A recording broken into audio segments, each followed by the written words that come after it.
Welcome, ladies and gentlemen. I hope you're doing well. Main card predictions for UFC 317. And for this entire week, you will hear me go on about how insane UFC 317 is and is going to be. Because I genuinely believe they could put Steven Seagal on the main card of this event and it would still be a success. They could give the production responsibilities to Disney. And even Disney won't be able to mess it up. And if Disney can't mess it up, no one can. And you could basically bet your uncle that I will neglect every single responsibility and duty that I have to watch this entire event. I will duct tape my eyelids to the back of my head to ensure I do not blink and that I do not miss out on anything. Like a college student on Adderall, I will just be locked in like a homeless person on meth, and I will become the Watcher. And not that horrible Netflix series. I will break into your house and I will watch the UFC on your television. Sydney Sweeney will not be able to distract me while I am watching UFC 317. Because every single fighter on the main card is fun to watch. And not their aesthetic appearance, I mean their fights are insane. And even Tracy Cortez is on this card for all of the weirdos, so everybody can have fun. And that's why this is going to be insane. The UFC, they haven't promoted this fight at all, because I think they want us to do it. And I will oblige. So before I get into the video, just a friendly reminder, if you enjoy it, hit the like button, hit the subscribe button, and the notification bell. I would really appreciate it. It would be awesome. You're awesome. Let's go.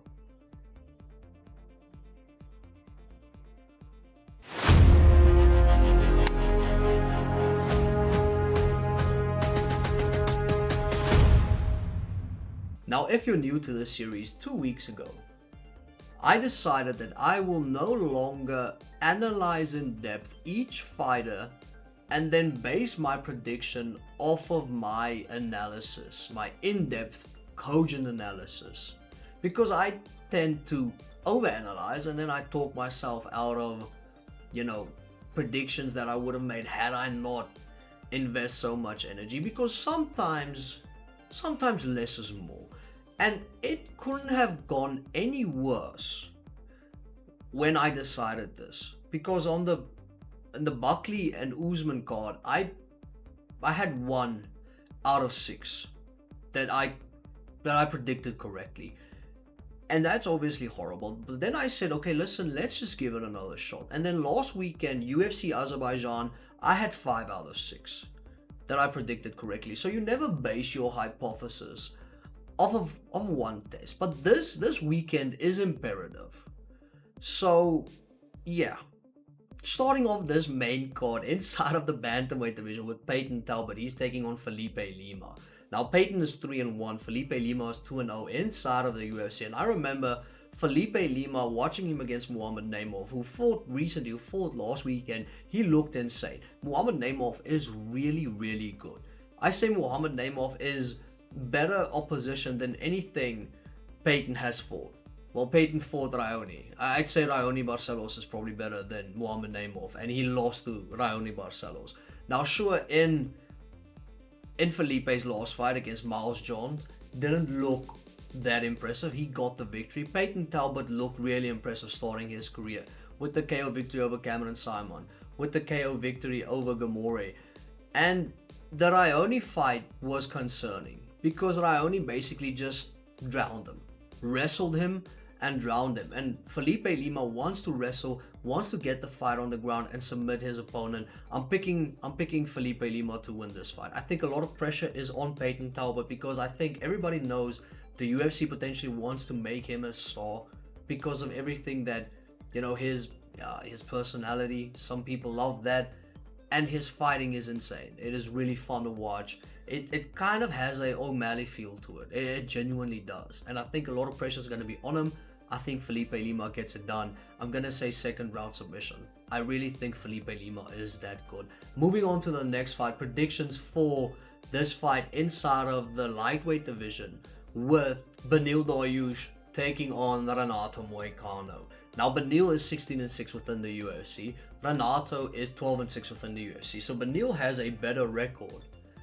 But I think, I don't want to say it, I think we're past seeing the best version of Beneil Dariush. In Beneil's last two fights, it was devastating losses. It was a first round loss to both Arman Tsarukyan and Charles Oliveira. And it was both via knockout. Now sure, prior to that, Beneil looked insane, was on an 8-fight winning streak. And he had good victories in that 8-fight winning streak. I just feel like Renato right now is in better form. He looks fresher. He just looks better. He lost to Islam. No one in the world thought Renato Moicano was going to win that fight. People might have betted on him. Nobody legitimately thought Renato was winning that fight. He took that fight on like 3 days notice. So, yeah, no way. And prior to that Islam fight, Renato beat Benoit Saint-Denis, which is an insane win. Beat Drew Dober, which is a great win. Beat Jalen Turner, coming back when he got rocked. Beat Brad Riddell. Those are all insane names. And Beneil Dariush has fought Arman Tsarukyan more than a year and a half ago. So I just don't feel comfortable picking Beneil Dariush. I think Renato gets it done.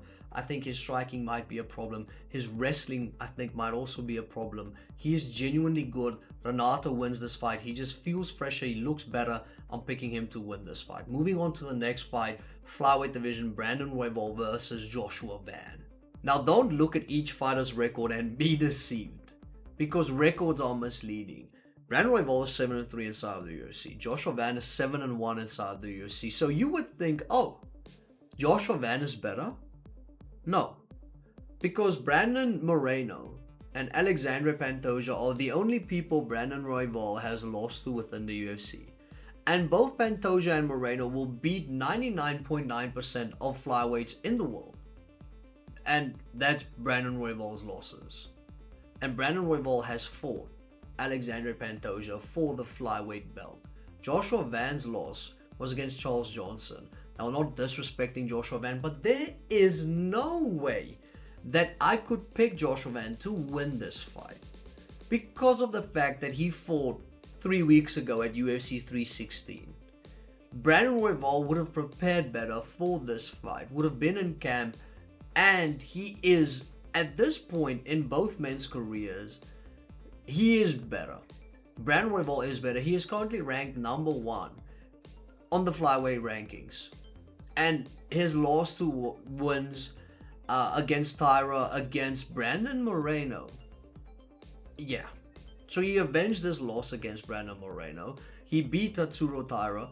And he is genuinely that good. Now, he does have somewhat of a weakness. And Pantoja exploited it. And it's wrestling. But Joshua Van isn't really a wrestler. Both men are strikers. Sure, Joshua Van looked insane in his last performance, which I really enjoyed. I just couldn't pick Joshua Van. And I think Brandon Royval, I almost said Moreno. I think Brandon Royval wins this fight.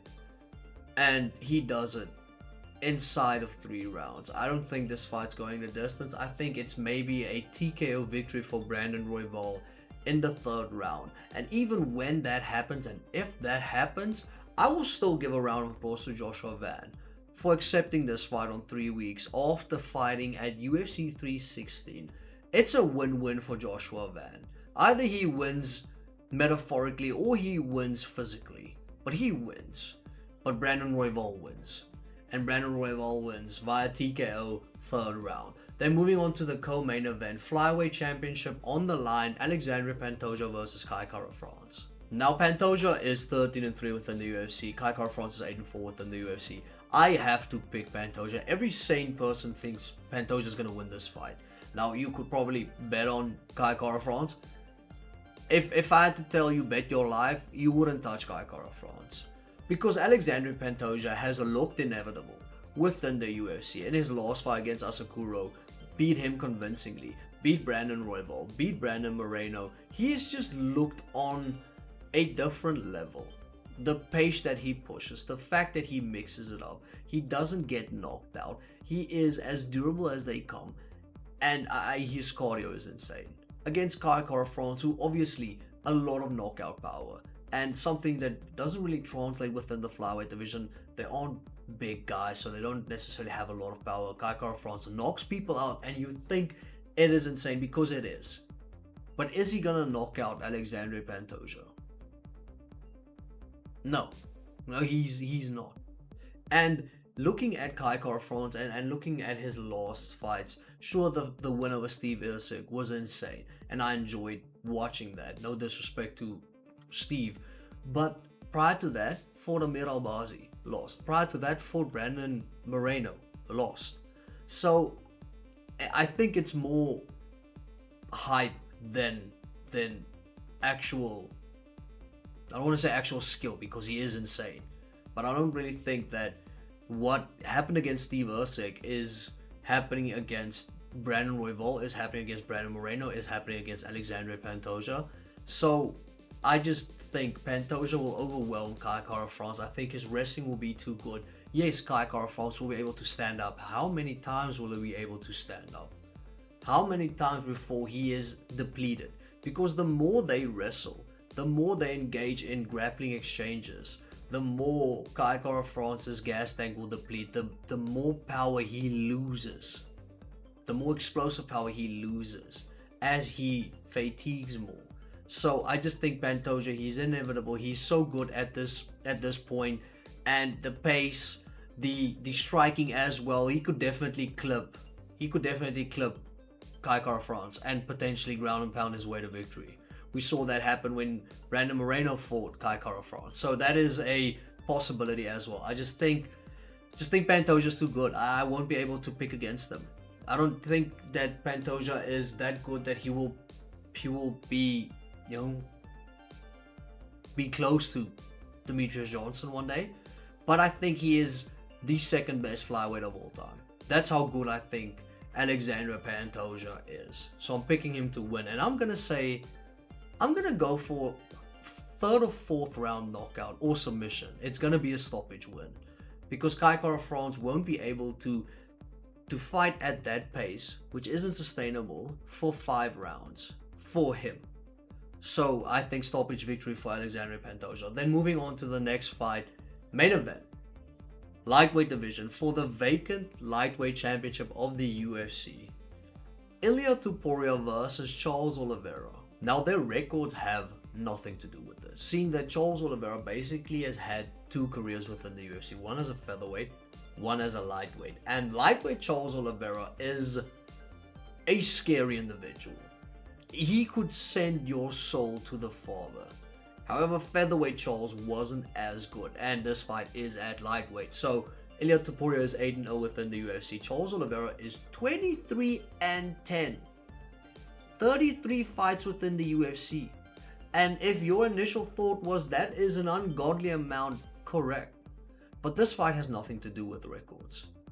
This fight has everything to do with... I'm struggling to see Ilia lose. If I'm being quite honest, it might be the aura. I just struggle to see him lose. Because everything that he has said, he has done. And it hasn't even looked difficult for him. That is the problem. He disposed of Volk, disposed of Max. And if you're thinking this could be a 5-round fight, go look and go watch Ilia's fight against Josh Emmett. Josh Emmett, who is almost indestructible. And Ilia pounded Josh Emmett. Go watch Ilia's fight. It was 3 rounds against Yusuf Zalal, where he looked comfortable. Ilia Topuria, at his base, his foundation is wrestling. And we haven't really seen a lot of that because he's been sending people to space. Because his boxing is that good. And he has the power to knock out Charles Oliveira. I could guarantee you that. Now, do I want to see Charles get knocked out? No. Okay? Don't ever want to see Charles get knocked out. But if Islam can clip him, I will almost guarantee Ilia can send him. And that's the problem, is Charles doesn't have the best defense, doesn't have the best striking defense. So that in the Gaethje fight, the Poirier fight, the Chandler fight the first time, the Islam fight, he does get clipped. And if Ilia walks him down, like Ilia probably would, then I don't see this being a great night for Charles Oliveira. Because first of all, grappling is way more difficult off of your back foot than your front foot. So Charles and his shooting, his wrestling, his grappling, it will become more difficult the more he fights on the back foot. Ilia wants to fight on the front foot, wants to dictate everything. Like he said, his opponents will fight his game because he imposes his will on his opponents. And if this is 5 rounds, I still think Ilia wins. He has a way of conserving his energy in awkward scenarios, and usually he has better and bigger exchanges, which it obviously favors him with the judges as well. I don't see Charles winning. Now, if Charles would win, it would be an incredible story, but just like Pantoja, Ilia has felt inevitable. It feels like you would need a tag team partner to beat Ilia Topuria. If Charles was allowed to bring in Tony Ferguson, then it probably would have still not be enough. But that is how good Ilia feels. I don't mean that that is how good he has looked within the UFC. And everything he has said has come to fruition. I'm just gonna believe him until he proves me otherwise. Until he loses, until he looks horrible, I'm just gonna continue picking him. Is that the key? Is believing some people when they say something and we just go, yeah, sure, I believe you. Why wouldn't I? So I have Ilia winning, and it's gonna suck. But I have him winning via knockout, and I think it's early. I think he puts him out early. I'm gonna go second round. If he knocks out Max, guarantee you could bet your granny's ass that he will be able to knock out Charles. And I think he does. I think he knocks him out in the second round. But those are basically my predictions for UFC 317. Let me know in the comment section, which do you agree with, which do you disagree with. I'll really appreciate that. Have a beautiful day, and I'll catch you in the next one.